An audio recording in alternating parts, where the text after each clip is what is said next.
4 مورد که نشون میده یک نفر از شما خوشش اومده. مورد اول، اون شخص به ظاهر خودش میرسه.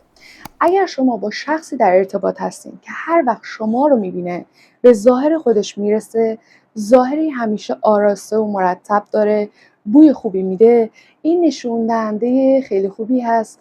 نشون دهنده اینه که به شما میل داره، کشش داره و شما خوشش اومده. در غیر این صورت اگر شما با شخصی در ارتباط هستین که وقتی شما رو میبینه ظاهر معمولی داره یا خیلی مایل نیست که به ظاهرش اونقدر برسه، این نشون دهنده اینه که اون شخص به شما خیلی تمایلی نداره. مورد دوم، سریع به پیام هاتون پاسخ میده. اگر کسی واقعا به شما علاقه داشته باشه، مدام در تلاشه، در تکاپوه که با شما ارتباط بگیره و فرصت رو از دست نمیده و نمیخواد شما رو منتظر بذاره و سریع به پیاماتون پاسخ میده. حتی اگر سرش شلوغ باشه، یه تایم خالی پیدا میکنه که پاسخگوی پیامتون باشه، پاسخگوی زنگتون باشه.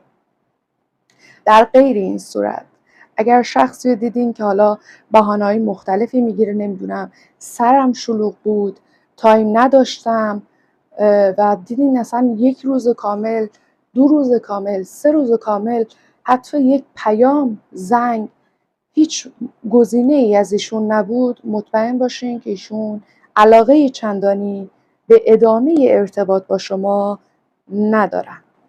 مورد سوم، زیاد به شما نزدیک میشن. معمولا افراد هنگام صحبت کردن با شخص مورد علاقهشون تمایل دارن که روبروی شخص مورد علاقهشون قرار بگیرن و بدنشون رو متمایل به شخص مورد علاقهشون قرار دهن یا به سمت شخص مورد علاقهشون خم بشن.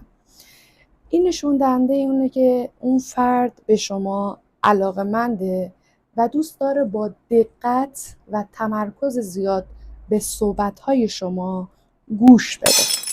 مورد چهارم، به حرف زدن با شما علاقه‌منده. اگر شخصی به شما علاقه‌ای نداشته باشه، ترجیحاً دوست نداره که با شما حرف بزنه یا سر صحبت رو با شما باز کنه.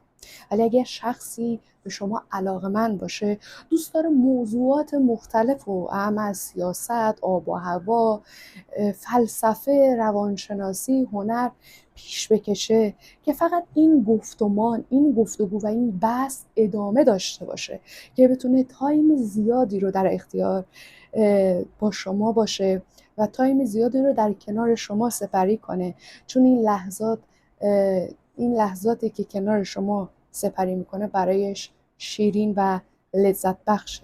اینا همه نشون دهنده اینه که اون شخص به شما علاقه داره. امیدوارم که این ویدیو براتون مفید واقع شده باشه. دوست دارم پیشنهادات، انتقادات و هر موضوعی چیز دیگه باشه برام زیر کامنت کنین. تا ویدیوی بعدی، علی یارتون.